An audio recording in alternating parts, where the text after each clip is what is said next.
So I want you to think about how many times, and you may not realize it or not, but think about it.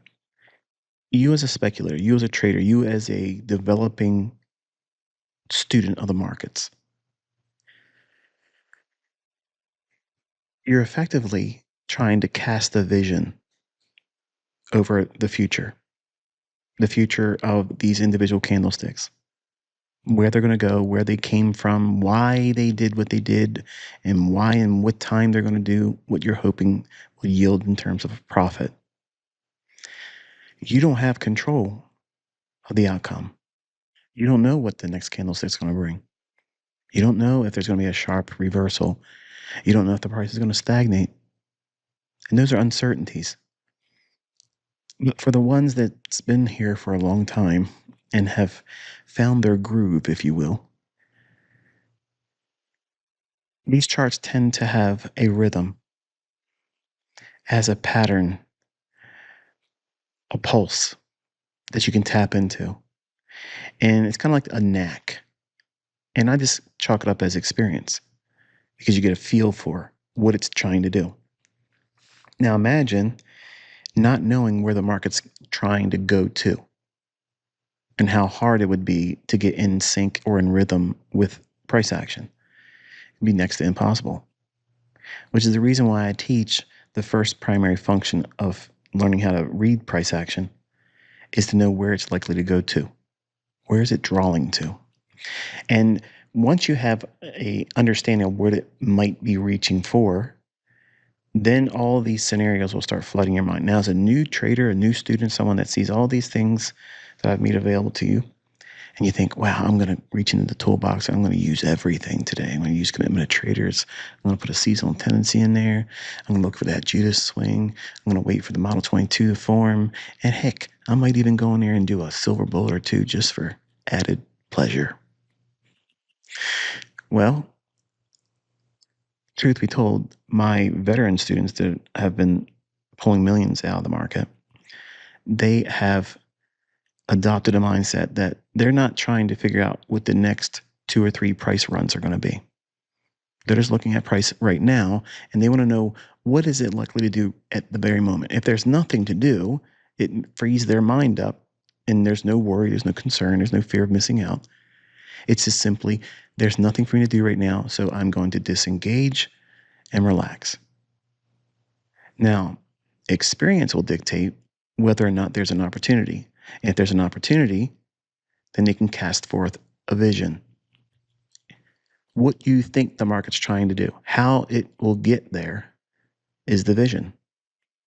Now, you may or may not realize it, but that's what every trader does. And I find it amusing when they say, your job as a trader is not to try to predict the market. Oh, what do you think you're doing? What do you call what you're doing? Otherwise, if you're not doing that, you're gambling. I mean, there's no way around it. You're gambling. So I want you to think about how casting a vision, what you think price is going to do from the moment you're looking at, which is market price. Where is it going? That's the draw on liquidity. Now, the experience factor separates those without it from those that have it at this juncture in the conversation. It will be frustrating for some of you that are brand new. It will feel like it's disjointed. It will feel like there's something being held back or it's a waste of your time.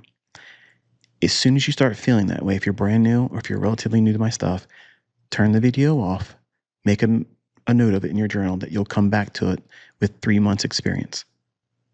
And then come back in 3 months and watch this. If it doesn't feel like it's resonating with you then, come back in 6 months. Okay? I promise you, inside of 6 months, if you're doing everything I've taught on this channel, it will make much more sense to you then. But it's normal for you not to feel like it makes sense when you're first looking at it. Because your assumptions are you watched a video, so therefore you must know. And that's not how this works. So let's consider the NASDAQ here. And obviously, if you're looking at a price like this and you're new, a neophyte's perspective on this is, wow, that's a big drop. If I could only have seen that coming, Or others may have seen, wow, this is a pretty nice run up. I wish I could have went long there and got out before it reversed. When I was younger, I was thinking, I wish I could get in there and take every single position available and add, going along here, adding here, adding here, adding here, adding here, adding here, adding here, and then eventually getting stopped out and treat this as a mega trade where you just milk it and take the majority of it off.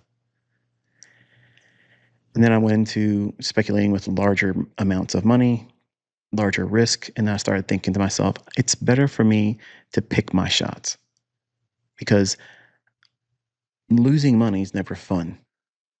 But when you're losing more times than you are winning, even if you are profitable as a new trader, it feels counterintuitive. It feels like you're just not doing the right thing despite making money.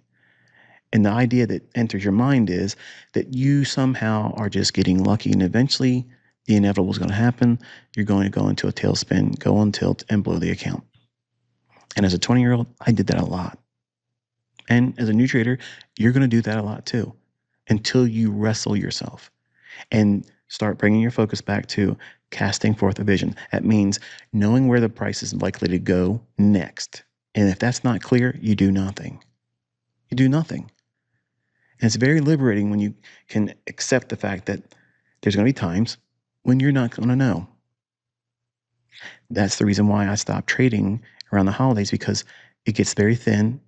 The markets tend to be a little unruly, like spoiled brats. They'll run farther than you want them to when you don't expect them to.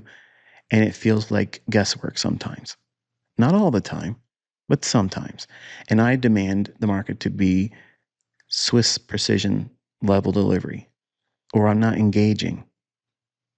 Now, for someone that doesn't understand what that means, it sounds like, well, that's very narcissistic. Like, I do know. And you can learn how to do this as well. You'll be able to pick up on the rhythm and you'll know when you should and shouldn't.